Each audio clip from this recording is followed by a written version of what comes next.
So hi, Trudy, welcome. I'm so Thank glad you. that we're able to have this conversation about your upcoming book, Brave Every Day. What a strong and yes, that's very strong, very positive, very hope-filled kind of title, especially in these times, right? Where not too much of hope is in the air for a lot of families, for a lot of yeah, for a lot of parents. So maybe you can just start by telling me a little bit about what inspired you to write this book.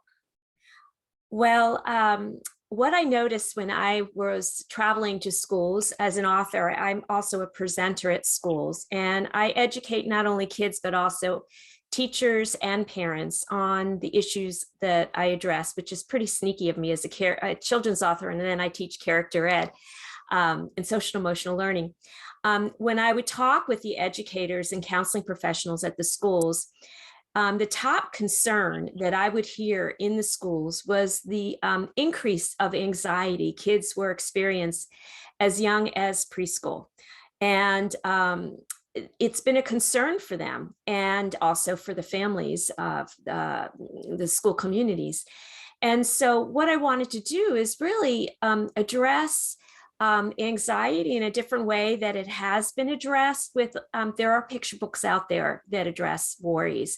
Oftentimes I find that when they talk about worries, it's sort of if you just talk to your worry, then it disappears and then whoops, poof, magic, you don't have worries. But as a person who's anxious myself and who is also raising anxious children, it's not about getting rid of them. You don't, it's about managing them, So I have a sister-in-law who sent me an article that was so fascinating to me. It was a blog post by this woman who suffers from anxiety. And I loved her approach in that article, that she said that people who have to experience anxiety on a daily basis are really, pardon my French, but she calls them badasses because they have to go beyond their comfort zone every single day. And that just really resonated with me. And so I thought, wow, that would be a wonderful angle for this book, is to help kids, not to pathologize anxiety so much for kids, but just to tell them, wow, how brave are you? And bravery has a lot to do with doing things that are beyond your comfort zone. And only when you're scared can you learn to be brave. Yeah, that's very powerful. Just that one sentence, and I think that's actually in the subtitle. Is that what you call it? Yes, it is. It says, only when we are afraid can we learn to be brave. Because I wanted to position the story of a different angle for parents and caregivers who work with kids who have anxiety, to show them that we all have different levels of anxiety. This is not a clinical book by any means, but I think anyone can relate to it because we all have some level of anxiety. Sure, definitely. And sometimes it's hidden, right? Yes, yes. Yeah. Hidden more also for boys. Girls tend to externalize their feelings. Boys tend to internalize their feelings. And so actually in the story, the protagonist is a girl named Camilla, but it's another peer who's a boy who also suffers from anxiety. And she really wasn't aware of it until it was brought to her attention on a field trip. And I wanted to also model that boys go through this too. And to me, bravery is exposing your vulnerability in a safe way to save people. To save people. Yeah. Yeah. So it's not the message, suck it up, be tough, don't let them know, like that, those kind of, well, kind of like the cliche, you have big boys don't cry. Right. How that can, yeah, that's just kind of the opposite, right? Not being vulnerable, not being able to feel all the feelings. So this Right. is very, very inspiring. And so when you think about that and the fact that well, for some of us, we're still going through a pandemic, but let's just say we're kind of at the tail end of a pandemic. But Mm-hmm. it's a long haul. Mm. So do you find though that talking, like, so you've been, your book is going to be coming out. Maybe you can tell us when the book is coming out. Well, the book is targeted for being released at the end of June, early July, but people can pre-order it right now. Okay, and they can do that through your website? Oh, anywhere books are sold. If you even go to my website where it says purchase, it will give you the links to go to my publisher, and my publisher lists different independent bookstores and Amazon and through the publisher. So there are many options for people, hopefully to support their local bookstores. I'm a firm believer. Yes, definitely, definitely. Yeah. Yeah, all Yeah. hail to that. So yeah, so because I was getting back to the idea of, when kids were more like, even more than ever, like the indoor child Right. experience, right? Not getting outside. Right. And then, so this kind of a book, how do you feel that that's going to be received by parents, right? Like the idea of being brave every day, but like, because there's also the thing about parents that maybe without realizing it could actually be maintaining certain anxious states, right? By avoiding certain things. Right. You don't like going to swimming lessons. Well, we're not going to do it anymore. It's too stressful. We'll wait, whatever, right? Right. And I think part of it is, I think that style, and we were talking about this earlier in our chat, is described as the accommodating parent, which actually reinforces that type of behavior. And it's fascinating. I just want to drop this too. In my research for this book, I read an article in which they cited, and it was really fascinating to me, because what I started the story with the line, most kids love hide and seek, not Camilla. She just likes to hide. Hiding is what Camilla does best when she worries, and she worries a lot. And after I wrote that line, it just resonated with me, because I was thinking of my own child when he was younger, how he just kept in his safe spaces. And when I was researching this, a director of an anxiety clinic in the US had mentioned how even as a teen, he was anxious and didn't want to go to school. So he went online, and he describes kids who are anxious as children in hiding. And I thought, bingo, that's what I got. We hide, we stay in our comfort bubbles. And I wanted to show that the worries can weigh you down. They're like an anchor that weighs you down in your sea of worries, which is the theme for this, because she ends up going to an aquarium and has to face her fears, not only with sea creatures, but also with peers who see she's a bit worried and can be hurtful in their teasing toward her. And I also wanted to help describe, I'm sorry, I'm rambling here a bit, but the other thing I wanted to show with worries, I saw in children's books, there were a lot of books that address the worries as what if. And I think worries are more than just what if. And I was trying to break it down in my own mind is, what are the key worries? And I wanted to do it in palatable ways that kids and adults can understand. So I had the trifecta for that. I thought of what if, I can't, and I'm scared. I felt that would address those three areas, and how the what if worries would come uninvited in the mornings before she goes to school. Her I can't worries affected her while she was at school. Like, I can't give this presentation out loud. Everybody's looking at me, right? And then the I'm scared is just feeling scared at night, or just scared about anything in general. And I felt like that was a more general description for me to wrap my arms around with when I was dealing with this task of addressing anxiety for kids in a very realistic, age appropriate way. Yeah, so we're talking what age? Because obviously parents could be reading this book to their kids. Right. Okay. So here's my thing about picture books. I think they're really important and readable through college. Okay. Okay, because Molly Pearson is a librarian, and she wrote the book about picture books being big ideas in small packages. They're very dealing with tough issues in simple ways, but there are very many layers to it. So when you're looking at it at a bookstore, or you go on Amazon, you can see reading level is from ages 5 to 8. But what I've been finding, especially with my books, they're being used at all ages. Even high school students take them in to read in elementary schools, because they're dealing with really tough issues and can be metaphors for tough social emotional issues that kids face on a daily basis. And also because kids have different learning styles, right? So it's really important for me with the picture books. And I'm very fortunate I have an editor who allows me to see the illustrations, because I'm so into social emotional learning.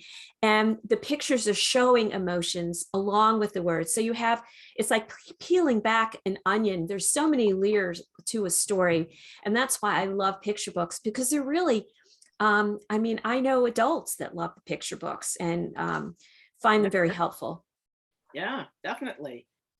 Yes. And of course, now that, we're talking about the fact that the indoor child and kids Right. that weren't getting out as much, especially in the pandemic. And some of them, I recall, well, some of them actually didn't want to go outside, and they were actually kind of relieved. Agoraphobic. Like they were actually relieved, like, wow, I don't have to go to school. I can just stay in my room. And so the idea of like brave every day is could seem like a tall order for some of them, right? So what would you say to that? Like the idea of just micro steps or, Yes, that's that uh, cognitive behavioral therapy about exposure, gradual exposure. And I think that's really important. And I think that's how we can help as parents and caregivers with kids who do suffer from anxiety. It's in our best interest to have them go beyond their comfort zone in big and little ways, and to let them know that this is tough, but you will get through it. And communicate their fears, their anxieties, and acknowledge them and respect where they're coming from, but have them take baby steps if that's the way, if the child is severely anxious. And then check in with them and say, you did it. How brave are you? And just positive reinforcement rather than taking away those challenging environments, because we're not helping our kids become more competent and more resilient. And honestly, through the years I've been doing this, one of the reasons why I write my own books is because I've made mistakes as a parent myself. And I could have done a little too much helicopter parenting, to be honest with you, coddling in that way. And all the time I kept thinking when, my kids were younger, is I just want them to be happy, right? It's almost like I wanted to bubble wrap them to protect them from the world. bubble wrap kids. Yeah. Yes. And then I realized my mistake, and I actually told the kids, I really am sorry that I kept saying I just want you to be happy. I think that is not the approach I want anymore. I just want you to be emotionally resilient, because good things and bad things happen. And much as we adults would love to get rid of all the hurt in our world, we're not going to. And I think we need to come from a place of authenticity with our kids, not to traumatize them by any way, but just say, listen, we're not able to get rid of all the hurt in your world. But you know what caring adults are good at doing is helping you get through the hurt. And the more we can do that, the more resilient those kids are, because when bad things happen, they're going to happen, but they'll get through them. And when good things happen, we need to show appreciation. Dr. Martin Seligman, who's the professor of positive psychology at University of Pennsylvania, he had a research question: is what is key contributing factor? I'm paraphrasing along the lines, obviously, but what's a contributing factor for success, happiness, and lifelong satisfaction for kids? And I asked this question to parents in my workshop, and I said, tell me what you think that key contributing factor is. And I hear good friendships, happiness. But the real answer it came down to is gratitude. Yes. When you feel grateful, it's really hard to be angry. It's really hard to be depressed. It's really hard to be anxious. And this is something that we need to focus on with our kids and have exercises with our kids at the dinner table. What are you grateful for today? Another therapist shared with me a wonderful saying that she would say with her own kids and also with her patients. She said, "Tell me the rose of your day and tell me your thorns," because that way it's showing that both the good and the bad coexist, because that is life. And often when we try to protect our kids, then there's a sense of entitlement that they don't deserve to have bad things happen to them.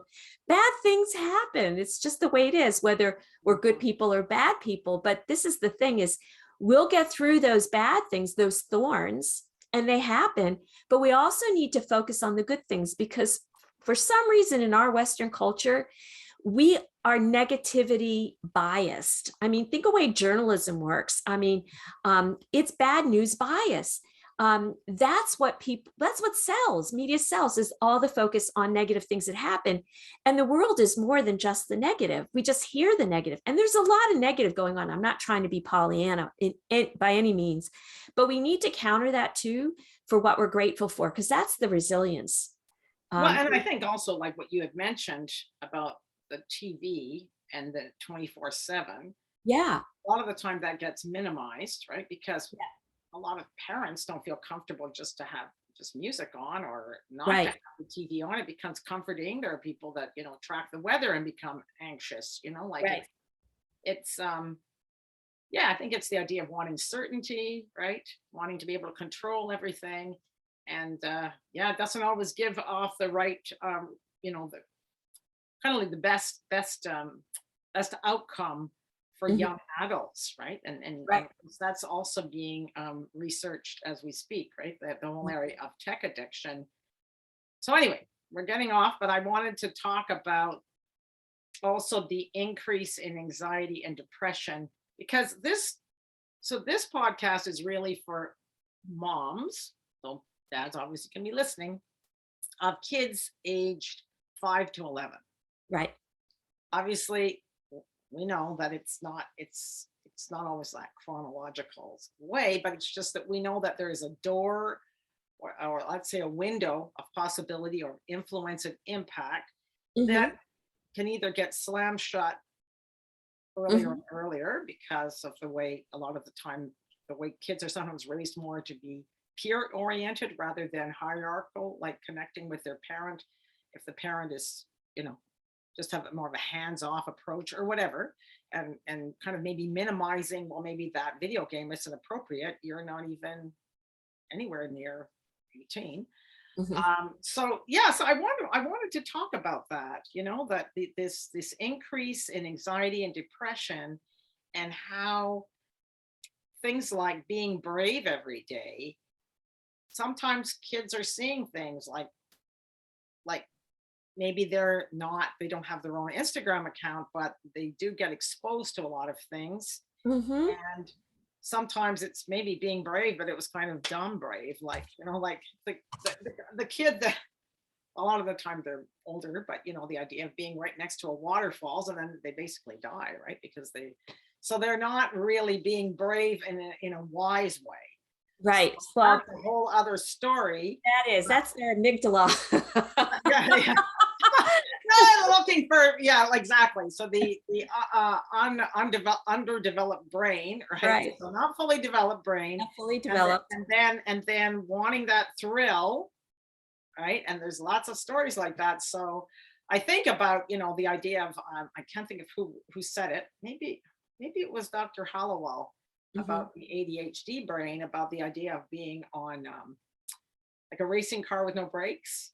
Mm. Maybe it was him. So then they could be brave. I'm going to be a skate, with my a skater boy, but maybe a little bit over the top brave. So that's on the other end of the spectrum, right? Right. And I think that's what we need to do, is redefine what bravery is for Yes. people, because then we're going back into the stereotype of being brave means being macho and, you Yes. know, taking huge risks. But what I share with kids is that, um, you don't have to be a superhero to be a hero in other people's lives or in your own life.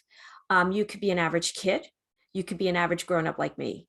Um, And sometimes it doesn't take direct confrontation, because there are times, even as a grown up, I don't feel safe confronting. And I think we need to give kids permission. What does bravery mean?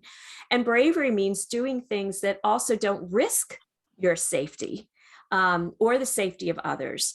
And there are ways, for example, I specialize in relational aggression, and helping kids understand how to connect with their peers in more pro-social ways. And when I talk about being brave, because kids get very anxious when they see other kids being hurtful, right? Whether it's physically, emotionally. And so I tell them, well, you have more power than you think, without risking your safety. And I think that's part of it, is educating kids how they can step up in good ways, because as we had talked, their brains are there's a lot of plasticity going on in their frontal lobe, right? And they're still having trouble. They're processing a lot of information in their childlike brains, which is really hard. It's a lot, and they get overwhelmed. So what I share with them is, if you see somebody being hurtful to somebody else, one of the top things you can do, that high school students say that you could do, is comfort.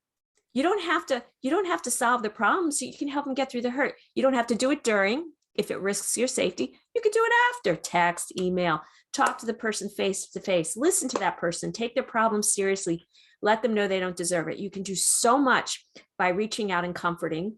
The second top answer. Very powerful. That's very powerful. And it shows a lot of empathy. Yes. Right? So yes. So it goes beyond just, it's putting Yeah. yourself in their shoes. Yeah. Right. And then the second top answer that high school students had said was, include me. Intentional exclusion is bullying. Include me. There's safety in numbers. There are some neuroscientific studies that were done, that there was this study that was done, and it was an online game that they had participants, thousands and thousands of participants from 5 to age 90. And it's called cyberball. And it was an activity that actually encouraged exclusion, because the ball wouldn't go back to one of the participants, the players. And they had them wired their brains so that they could see what was going on with the brain when they were being ostracized in the game. And they found that the part of your brain that lights up when you experience physical pain actually lights up when you experience ostracism. And so it's like kids feel that sensation. Ostracism is a very powerful exclusionary, bullying type of tool. So conclusion is another very important part. One of the biggest fears children have is being alone, or being the social pariah on the playground. The anxiety is, who will I play with? What if nobody will play with me? And that's my concern too, because kids will put up with abusive friends for fear of having no friends at all. Yeah. But I guess though that would also depend on how they're raised at home though too, right? But there's contributing factors. I mean, no kid is born cruel, and no kid is born a racist. They can learn it at home, school, or in the neighborhood, right? Yeah. So, it could be modeled at home. It could be modeled at school. It's not necessarily always at home. It's going on. Yeah, for sure. Definitely. Yeah. Yeah. Yeah. Yeah.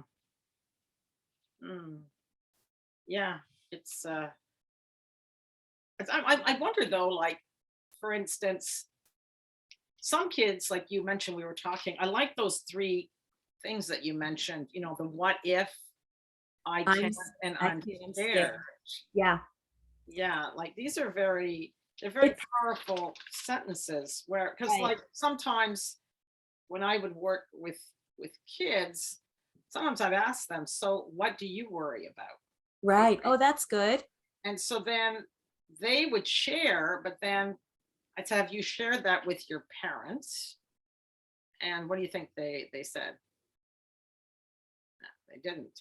That's because a lot of the time they would be told things like, don't worry about it. Well, so here's the thing. So this is how they interplay with each other. For that example, you said, have you told your parents your what ifs? No. Why? I'm scared because they will get annoyed and impatient with me, and they don't understand, right? So I can't tell them my what ifs because I'm scared how they'll react to my what ifs. Yeah. Or that they could just like, yeah, like minimize it or just say, oh, that's what you're worried about, but don't worry about it. Yeah. That's a very valid concern. What would be the likelihood of that happening in the scheme of things? It's because you also don't want to rule out there is that possibility it could happen, right? And then if you say, oh, it will never happen, then why would that child go back to you if it did happen with their concerns, right? So I think that's part of it. I think that was Dawn Huebner's work, what to do when you worry too much, her work. Oh, Um, yeah, that book. yeah, Yeah. I love that book too. And and then her TED talk, sharing about, there is a likelihood. You don't want to negate the fact that there is a possibility, but we have to put it on a scale. How likely is that to happen? How likely is it not to happen? Yes. And let's say, well, what if it did happen? What could I do rather than Right. kind Plan of, A. kind of like staring it down, like looking at it, like leaning into it rather than, so what could I do? Like, what's one thing I could do? And You know? this is where parents can come in, like with that issue that we talked about, the accommodating parent, Yes. which is what that organization you have training with, the space with the Yale Child Center or study, Yes. that I child love studies. it. Yes. Yeah, with the supportive parenting for the anxious childhood experience. They gave the Childhood emotions. right, Yes. right, and emotions. Sorry, and they had the example that what a parent could do is, okay, a child doesn't want to go to a friend's house because they have a dog and they're scared of dogs, and so the parent doesn't wants to protect that child from having that anxiety, so that they don't let the child go to anybody's houses that have dogs, rather than let's go find some puppies that are gentle and do little by little steps, Yes. rather than feeding that anxiety. They're actually feeding exposure in a safe way. It's not like let's Yeah. go. Well, it's those micro steps, right? Yeah, micro steps kind of thing. Yes. I mean, Yes. you don't want to dive in the deep end because it's traumatic. I Yeah. mean, Yeah. people Yeah. do, Well, yeah, but and also because the idea of the space program, which I have talked about on another episode, is that you don't need to get your kid to do anything, actually. Mhm. It's actually what the parent is actually going to announce. You're not negotiating, you're not Yeah, arguing about it. All you're doing is this is what I'm going to do. Right. right. Anyway, that's that's a very powerful program because Mm. it's for all those kids that aren't motivated to do any CBT. And I also have training in hypnotherapy. So it's how can we mentally prepare the way you would if you were in sports as a player or performer, right? Yeah, You're going to mentally prepare what you want to have happen. right. Because actually, when you have anxiety, worry, overwhelm, we're actually mentally preparing and rehearsing for all the worst case scenarios. But so I like both CBT and hypnotherapy, NLP, all that, because it's kind of using their active imagination and You've harnessing. got a good toolkit is what you've got. And I think that's the thing. And that's the thing parents need to understand too. It's not a one-stop shop solution. No, and it's not exactly. I actually talk about that on episode 1, the idea that you have to embrace your inner scientist.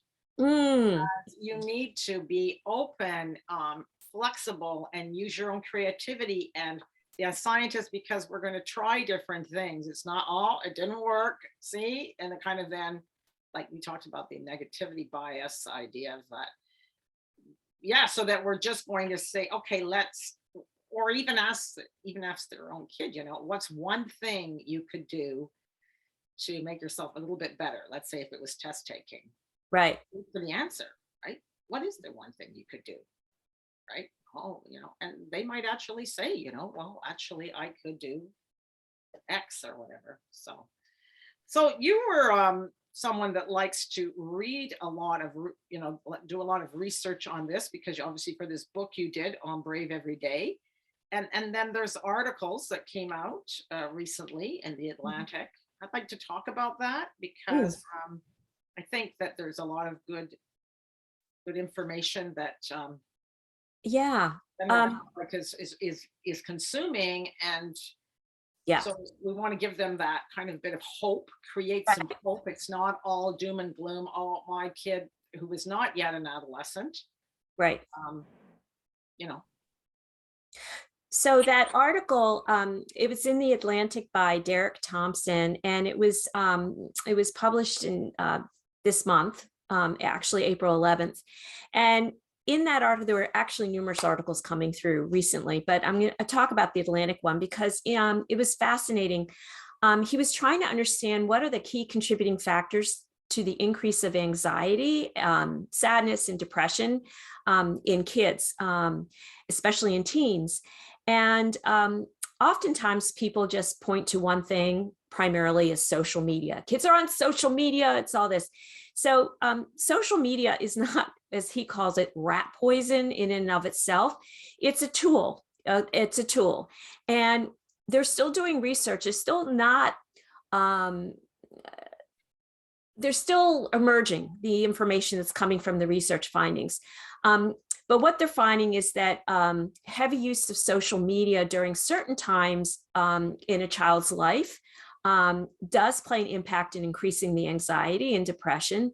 And this was a recent study that was just published in 2022 by Cambridge University. They had over 84,000 participants in the survey.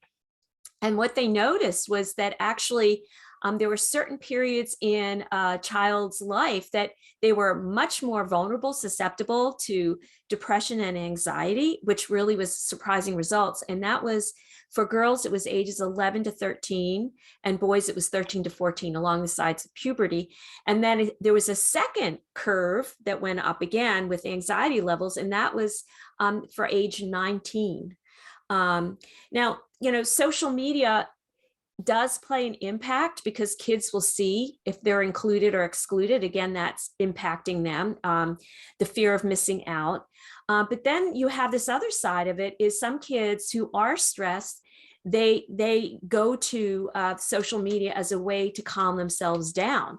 So again, this is a new area of research. There's a lot of studies that are showing for most kids that don't normally have this anxiety, it's not impacting them as much. But for kids who have anxiety, the social media can create more anxiety and more stress in their lives.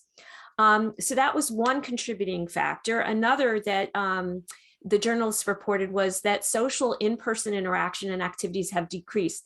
Now, this is not just because of the pandemic. This anxiety that has been skyrocketing has happened pre-pandemic. With the pandemic, it's exacerbated it even more, right? Yeah, because of course kids couldn't do as much extracurricular. Exactly. And there's a lot of misinformation. I mean, the idea of having the pandemic didn't mean, because I had to deal with that a lot in mental health, is that sometimes kids would not even go outdoors. Right. And the that's virus is not in your backyard, and you can actually go for a walk. exactly. And also how nature is one of the most beautiful ways to de-stress a person. It's Yes. part of a mindfulness technique, being Sure. out in nature and breathing and exercising, getting the oxytocin going by walking. Your endorphins are being released. So these are all positive things to have a routine. And kids have been inside more. And then when they're inside more, they're doing gaming or they're on their electronics. Yeah, because I think that's the difference, though, Trudy, because we're talking about that article, because they say that there's social media which can shape, and particularly girls. Right. And of course, this podcast is really for pre-adolescent. Right. You could be at 11 years, 10 year, 11, you're already considered an adolescent, but they do say that for boys as young as 6 and 7, that they can actually go down a video game addiction if you Right. are allowing your kid to game. It's not social media, we're just gaming for more than 5 hours consecutive Yes. hours on the weekend. Yes. That is actually, you are going down a path. Yes, I agree. There are. They're highly addictive, and there's that immersive experience. It's interactive. It's not like watching TV way back when. And so the kids then don't have that that possibility of impulse control. Like, if I do this, this is what's going to happen. And so that you can't just tap them on the shoulder and say, okay, you've done, an hour. Well, no, because they're in that hero's journey experience, and they're getting flooded with dopamine. So So I would say that maybe not so much social media, but Gaming. under 11, because a lot of kids are not. Well, a lot Well, of you kids are not on social media as much, but they're definitely into gaming, and sometimes that gets minimized. right. So I will tell you, in elementary schools, you'd be surprised the social Okay. media kids are on. Yeah, definitely they are. But I meant in a sense that like a lot of people will say well, that for the my younger kids kids, isn't on, I won't give them that, but they yes, will allow right, them to go on their right. Xbox and they're 6 years old. Right. No, I agree with that totally. And then the other part too is we're also decreasing their social emotional skill learning because they're not looking at human in faces. We're Yes. blocking that, not to read emotions. This is all part, and that's still developing in their brain, right? Um, Exactly. on top of that, okay, so we have the social interaction, in-person interaction. Activities have decreased, being outdoors have decreased. With this heavy social media use and gaming use, let's add the gaming. And then we have the increased stress about the state of our world. So what they're finding, anxious parents tend to have anxious kids Yeah. because Yeah. the kids pick up on that anxiety. And let's face it, since And then 9 there's also there's also hereditary too. There could be. yes, there's that anxiety gene too, right? That plays into it. So, since 9/11, we've been seeing, we've been seeing an increase in terrorist attacks. We've been seeing increase in school shootings. We've been seeing the economy take dives, people losing their jobs. Oh, let's add a pandemic to the formula. Oh yeah, and then the war in Ukraine. So the negativity is out there. The kids see it, and their poor little brains. They're young brains, and they're being Well, they're exposed bombarded to by all this too. adult information. So they have this 24/7 access to stressful news. And all that stressful news, there's not as much positive news, right? And then on top of that, he was also adding about the parenting strategies, our modern parenting strategies of accommodating, being so involved in our kids' life, putting pressure on kids, with school, like getting to the best schools, or, my child in kindergarten isn't reading yet. They got to have some tutoring. They've got to do this. The competition for getting in the right school starting from preschool, kids pick up on that anxiety level. Sure, sure they do. And that it's not even very it's not having a lot of confidence in the human spirit, right? To learn. Right. And also kids pick up, they kind of feel like the way they can get their parents' love and approval is through performance. Yes. And All that, yeah, it's driven by things like it's that. driven Sure. by that. And that is a slippery slope toward perfectionism, which is an impossible pursuit, right? We need to really focus in on it's really important for kids to learn to be kind. I think that that should be a number one priority. Empathy can be taught. It's a learning skill. Books are a wonderful supplemental tool to do that. There's some phenomenal resources. Oh, and there's another thing I wanted to share, which would be really help, is I love Dr. Michelle Borba's work. She has a book, her most recent book is called Thrivers. And she found in her years and years of research for this book is what separates successful, emotionally resilient kids from those who struggle. And she broke it into 7 categories, and I'm going to share those 7 categories: self-confidence, empathy, self-control, emotion regulation, integrity, perseverance, Dr. Angela Duckworth's work on grit, right? Right. Optimism, Dr. Seligman's work. So those are the 7 key areas. And in that book, I can't recommend it enough. I think it would be a great parents book club book to read that book because it's evidence-based. She speaks in a no-nonsense, simple way for parents. It's manageable, but this is what she found in her research. This is what separates kids. She's done a lot of work with kids in trauma. Why is it that some kids succeed and others don't when they go through the trauma? And I think that that would be a really good resource, very practical, hands-on. We can bemoan the state of our world forever ad nauseum. We can bemoan our anxiety ad nauseum. So what are we going to do? Let's have some practical strategies and tips. That's steps. That's why people go to seek your help, Anne, because you're providing them with practical strategies.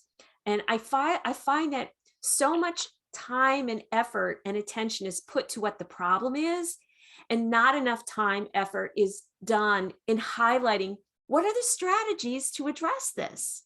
Yes. What's doable, and Yes. yeah, that's doable. Yeah, and not think that it's beyond your reach. Exactly. Exactly. Definitely, definitely. Well, this is very good. We could talk forever, I can see, but is there any final are there any final words that you would like to share? Like as we're your book is coming out this Yeah. summer, or well, let's say like Yeah. early summer.